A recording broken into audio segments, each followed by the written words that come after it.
guys, thanks for stopping by. So from the title you already know what I want to talk about, but before I get started, don't forget to like, share, keep your comments down below, and smash that subscribe button if you have not, and turn on post notifications so you don't miss any updates. Let's get started. So the first thing I want to say is that a loner does not equal lonely. Many people think that if you're a loner, you're probably lonely. I'm a loner. Do I get lonely? Yes, like every other human being, now and again. But do I live in a state of loneliness? No. A loner is someone that finds his or her own company very comfortable. And this is not my usual video, but I really felt like sharing this because I get a lot of questions like, why don't you have a lot of friends? I feel like you're a boring person. What do you do in your spare time? I think the only person that has the right to call me boring is myself, because while my way of life could be very boring to others, I find it very interesting and refreshing. I get this a lot, like it's just a little bit sad, and I wanted to educate you guys on a few things. If someone is not very outgoing, or if someone is not the most social butterfly, that does not mean the person is lonely, the person is sad. To all my lone wolves out there, I see you. If you're a lone wolf, make sure you comment down below. Let's interact. Now, before I get into the pros and cons of being a loner, I'm going to share a little bit of story time of how I became a loner. But if you do not want to watch this part, skip to the timeline on the screen. And from the title, you can see that I've not been a loner all my life. But when I think about it now, I feel like I've always been a loner, but I just didn't know it. So acknowledging I'm a loner has been over 5 years. My loner journey started in 2017. And then I used to question myself a lot, like, why am I this way? Why do I go in this circle of not having friends? I'm like, what is wrong with me? Other people have friends, always hang out with, I was just questioning my sanity, but I've come to a point where I'm like, okay, maybe this is just who you are. Okay, it's not really a big deal. All right. So back in secondary school, I never thought I was a loner because I was in boarding house. People will always get to be around you, and a typical loner, like people would think, is just someone that's very quiet. There are also loners that are talkative, like me. I talk. I know I talk a lot. Like then I was always talking to somebody or someone, always doing something. I always had people I was talking to because I was in secondary school. There was always people in my space. There was always people everywhere. So I did not know I was a loner. Something happened in 2017 that changed my entire life. Okay, it changed my decisions. It changed everything about me. Okay, not everything, just some things. So this was a trauma that threw me into a shell. I became a typical recluse. Like when I left secondary school, it wasn't like I was still very always chatty. Of course, I was chatting people online, but I wasn't like the going out kind of person because I was living in a very strict household. Aside the strict household, just wasn't my person to always go out. Like when this incident happened and I became a recluse, I didn't speak to nobody. I was a certain time I stayed for a long period of time without any communication with anybody. I mean, the only people on my radar was like my family members. At that point in my life, this is actually very funny, but I used to think that if something happened to me, it would take a while before anybody found out. For example, if I had passed away and let me say I was living on my own, then I was living with my parents, but if I had passed away and living on my own, I would think like it would take weeks or months before somebody find or come to know that something happened to me. Well, enough of all the boring story. That's how I actively became a loner. Something happened to me and it just changed the way I thought, it just changed the way I relate to people. So now we're done with the story time. The pros and cons of being a loner. Okay, so if you feel like you're a social misfit, if you feel like you don't feel among when in social areas, if you feel like you do not belong or you don't know how to relate with people, sweetheart, honey, you are not alone. You have your bandwagon of loners all over the world in one corner. So now the pros and cons of being a loner. What I've actually benefited from being a loner, okay, and the disadvantages. The pros, I'm going to say 2 pros, then I'll move on to 1 con, because the pros are much more than cons. Hallelujah. The first one is I became a critical thinker. So it's really good because I'm almost always on my own. I have a lot of time to like spend time in my head. You get what I mean, right? In our everyday life, our thoughts, our decisions, our opinions are sometimes influenced by other people. This is like a circle of life. Some of everybody's decision is influenced by one thing or the other. But since I spend less time with human beings, most of my decisions are influenced by my own thought patterns. So this doesn't happen 100% of the time, obviously, but a lot of time my decisions are influenced by my own thought pattern, and I find that very fascinating. The second pro is a lot of focus. So I'm actually very productive when I'm alone. Like I could be doing something somewhere that's secluded, like I'm alone, and immediately someone passes by, my productivity level just goes down a little bit. Now it's not like I'm annoyed that person will make noise or person will perform whatever. It's just presence of that person makes me feel a certain way, which leads me to a con, which is uncomfortable around people. Someone comes in there, like the person could be as quiet as whatever, but the person's mere presence makes me feel uncomfortable. Like I don't feel relaxed, I don't feel like myself 100% when I'm with people. That's definitely a con, and it is what it is. The next one is a high dislike in gossiping. I do not know why people gossip. Maybe there was some point in my life when I would gossip. Not like I will never gossip at this point, but I'm like very aware of it right now. So let's look at it this way. I prefer to focus on myself than focus my energy on talking about other people. I remember this one time when someone was telling me about somebody else and what she had done to her. It was really awkward because I didn't know what to respond. She kept saying how the person did this, the person did that, and I was like, okay, all right. Just kept nodding, kept acknowledging what she was saying, but I did not have a response because I feel like there's always two sides of a coin. Like you're telling me your side of the story, and I don't get to hear her side of the story, so I'm going to be judging from your side of the story. And I feel like that's not fair. So I rather spend time talking about important topics than to gossip about others. I'm not perfect. I'll probably talk about someone, I don't know, but it's not something I like. I do not like gossiping about somebody. Like aside from that being a character trait, it's not pleasant, and Bible tells us against gossiping, so it's a no-no for me. The next pro is I move in silence. Almost nobody or no one know what I'm about to do unless I tell you, because I don't really have anyone I'm really close to, so I always move in silence. And some things I do, people find it calling for attention and all of that. That's how they interpret it, but in my mind I'm like going in my own little corner doing my own thing, or another person is interpreting it as seeking attention. Well, that's their opinion. I don't think I do this 100% of the time, because there's just some things you get very excited about and then you tell people. But even as much as I'm a content creator right now, I have a blog, I have social media accounts, I share a lot of stuff online. That's not even close to anything that's really going on behind the scenes. Like that's just a scratch, the tip of the iceberg. People really think like, oh, I'm involved in this girl's life, I know what's going on, and boom, I draw the curtains on you and like, sis, you don't know you don't know nothing. So I always move in silence. I really don't tell people much. It's not something I just woke up one day and said I will not share my life with people. No, it's just I'm not very comfortable sharing some aspects of my life, so I keep it behind the curtains, and it's been good so far. Now this is a con. This is trust issues.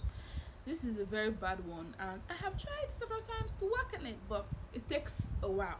I found out that I have this very very bad trust issue. Like it takes a lot to trust people, and then if I trust somebody, person must have really impressed me to a certain point. And this is not to say that when I go around I'm expecting people to impress me. No, not at all. Like the little things people can do can impress me without knowing. I'm not expecting you to just start doing something big and fancy to impress me. Not at all. The world doesn't revolve around me, right? But like there's just things and actions people do that just make them feel trustworthy. I really don't have that with a lot of people. I don't trust people. That makes it not easy to have close ties with people, because if you don't trust people, how do you build a bond, a close bond with people? Like I'm just very close to them, and I don't trust a lot of people. And the next pro is very independent. So because I am almost always to myself, I do a lot of things for myself. It makes me feel very independent. Anything I want to do, like even if it's a challenge, it's hard for me. Instead of me going to seek help, I will feel like, okay, let me learn how to do this. Let me like work on this, and then I'll achieve it by myself. I always want to do stuff myself. Even things that feel like very very hard, I'm like, don't worry, just give me time, I will do it. Well, it's been working for me, but it has its cons which I'll get to very soon. Then the next pro is self-discovery and self-development. So when you have a lot of time to yourself, you have time to like learn new things, develop on a particular character flaw, character trait. If you find yourself doing something that you do not like, I don't like doing this thing, but I always do it. Now because you always have alone time, you can work on that thing. So one thing I found myself is that I'm very, very honest. I don't know when this started, but I find it really hard lying. I don't know how I picked up that habit, but I know that when I was little, I wasn't as honest as I am right now. I probably developed that character trait while I was alone, which is a very good thing. Okay, so you have a lot of time to yourself, to self-discover, like learn stuff about yourself, develop some things about yourself, learn a lot of stuff. You know, you have so much alone time. Now, this is the con. This is the con of being very independent, feeling like a burden. So now, because I'm very independent, when it gets so bad, I need someone's help, I feel like a burden to the person. I always like to do stuff myself. So if it gets to a point where I can't do something myself, it's an alien feeling because I always do stuff myself. So when it gets to that point, I need to ask someone for help. It's very, very hard. It takes a lot of courage for me to like ask somebody for help. If I ask someone for help, that means you're my last resort, and maybe there's no way I could achieve that thing by myself, so I need to ask for help. And when it gets to that point, I feel like I'm being a burden, like I'm imposing on you. That's a feeling like you do not want to experience. So this is one con that a lot of times people tell me, oh, you're not being a burden, it's fine, but it's stuck in my head like, girls, you're imposing, you're being in their space, you're asking for help, so it's going to take a while for me to learn that thought process or that way of thinking. Well, we learn every day. Next pro of being a loner is peace of mind. I'm not saying that people that are not loners do not have peace of mind, of course not, but there are just certain things that you see a lot of people, you know, going through their friends, like unnecessary drama. Okay, let me give you an instance. When I see some certain things on Instagram, on Facebook, on any social media platforms about how two friends have an issue over something very, very minor, this one does something bad to this one, or I cannot relate. And I know that this is like not the perfect way of life. I'm not even advising, I'm not even advocating for everybody to become a loner. Hell no. Having friends is a good thing. But there's just this peace of mind when I hear stories of all this stuff, and I'm like, oh wow, thank you. Thank God I do not have the kind of friends. So I guess you would have peace of mind with the right friends. When you have good friends on your side, you have peace of mind. But when you do not have good friends on your side, like, peace of mind is far away. So sometimes I feel really happy when I hear all these stories, and I'm like, peace of mind. I love my peace of mind like to a T. So anything that's going to take away my peace of mind, it has to go. The next pro is time cautious. I'm very selfish with my time. So if something's happening tomorrow and you tell me in the morning of tomorrow, hey, could you come by for this, I'll probably say no, because I plan out my day already. I schedule my entire week. I schedule every single day. So it's not like I do this 365 days a year, but most likely out of 52 weeks in a year, I'll do that like 50 times. Let's even push it back a little bit, let's say 45 to 49 times. Okay, so I'm always planning. That's another character trait, but it has nothing to do with being a loner. Anybody could plan, right? So I'm very conscious of my time. Like, every time is precious, every single hour counts. Yes, I have a class by 12 and I wake up by 10, probably thinking like, oh my gosh, I have 2 hours to work on something before 12. Instead of that 2 hours, I could have achieved like 2 or 3 things. Because I have a lot of time to myself, I can feel the time passing by. Not really, everybody has 24 hours in a day, but there's just this thing with loners that because we are always to ourselves, we can feel the time, you know, stretch, and sometimes it feels like it goes really fast. But in both ways, I just know how to manage my time very well. Okay, not 100%, still a work in progress, but I really, really, really love crunching my time. Like, I'm very stingy on my time. I think this might be a con, actually, or not be a pro. I don't know. Just tell me what you think. Like, some of these things may sound very selfish to some people, but I've lived my life like this, and it's been working for me. I feel so much joy. My heart is full. Now, this is the con. I know this is the one that everybody just thinks sums up the lifestyle of a loner, but it's not always true.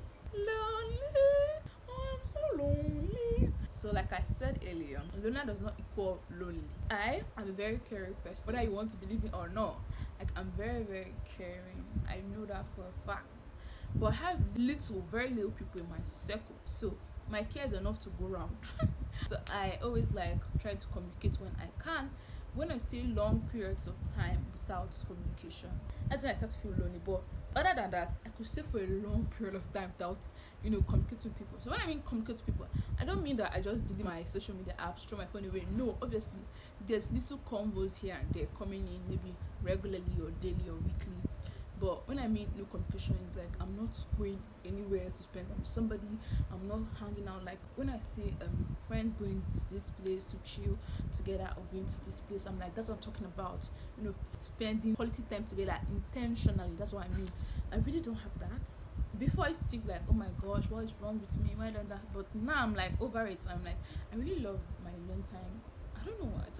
I love it so much. Like, tell me what you think about this. I do get lonely sometimes, but I do not live in a state of loneliness. Do you get? Next pro is clarity. So I said like everybody's decisions, they sometimes are influenced by other people. So in other words, we are a bundle of people's ideologies, people's opinions, people's decisions, and people's thoughts. But when I'm not in a circle of people, how will I get influenced by them? Sometimes it's actually very, very good to get influenced by other people, because we as human beings do not know everything. Like one man can't know everything. You can't be jack of all trades.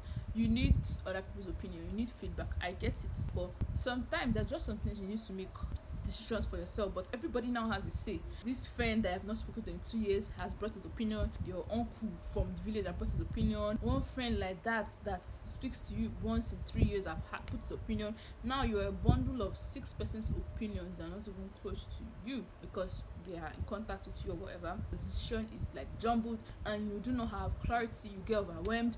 Instead of making that decision, you're procrastinating, because you're spending time trying to like gather more information to make that decision. Since I'm rhyming. But when all those people are not in my space, they're not in my head space, they're not in my physical space, I have clarity to make some certain decisions faster. Decision that will take you 6 months, with clarity you can make that decision in 3 months. I think that saves time too. That boils down to me being time cautious. Now this one is a con: social anxiety, and I dislike small talk. So I'm big on talking. There are probably learners that are quiet and cannot initiate a conversation, and that's okay. But I'm a big talker, so I do not always find small talk nice. Like I'm sitting down alone somewhere and asking me, what do you think about the weather? The weather is nice. What do you think about the way the rain fell yesterday? It was quite good. The COVID-19 vaccine, what do you think about it? I'd rather spend that 5 minutes silent. Okay. When I want to have a conversation with somebody, let's say you're not in the mood, I prefer you say something that will end the conversation abruptly, like, because you're not in the mood, and that's fine. That's totally fine. Now for you to start, give me one word replies, you're literally saying, I don't want to talk right now, but let's just pretend I want to talk. Please tell me that you talk some other time, okay? For our people who love small talk. No shade. Social anxiety, sometimes I could always be stuck in my head thinking stuff that's not happening. I'll go somewhere and I'm like, this person is staring at me. Like I literally make awkward scenarios in my head, thinking stuff that is not happening. There are levels of social anxiety. There are some persons that really find it awkward being around people, like completely. I do not think mine is that bad, but I think to some aspects I am not very comfortable around people. Well, it gets better. I used to be worse, but I'm at a better point right now. The last pro is I'm goal oriented. Now because I have so much time to myself and I like to spend a lot of time with myself, I am goal oriented. I'm always working on another goal. I literally just map out something, a plan or a goal or a strategy, whatever, and I said, let me achieve this. When I achieve this, I'm on to the next one, very quickly. I ain't got time to say nothing to nobody. Like I've done this one, I'm done with it, I'm on to the next one, like that. So I'm very strong-willed, I'm very goal-oriented, if that's correct English. Anyways, those are the pros and cons to being a loner. These are my pros and cons. This is not like the general pros and cons to being a loner. Maybe there are other pros that I have not explored or I have not discovered about myself. I feel like this video I just talked about only the pros and cons. I didn't really give you guys a deep dive into how my lifestyle is as a loner in Ghana. Would you guys want me to do a story time video on that? If you want that, make sure you keep your comments down below and I'll consider doing that video for you guys. But after have come to the end of this video. Don't forget to like, share, keep your comments down below, smash the subscribe button if you have not, and turn on post notifications so you do not miss any of my future videos. And I know this is not a normal video, this is not the norm I do, but there may be such videos coming up on your timeline. So if you have suggestions or video ideas, questions concerning this kind of videos, make sure you keep it down below and I will get to it. Don't forget to stay awesome. Thanks for watching this far. I love you. Bye.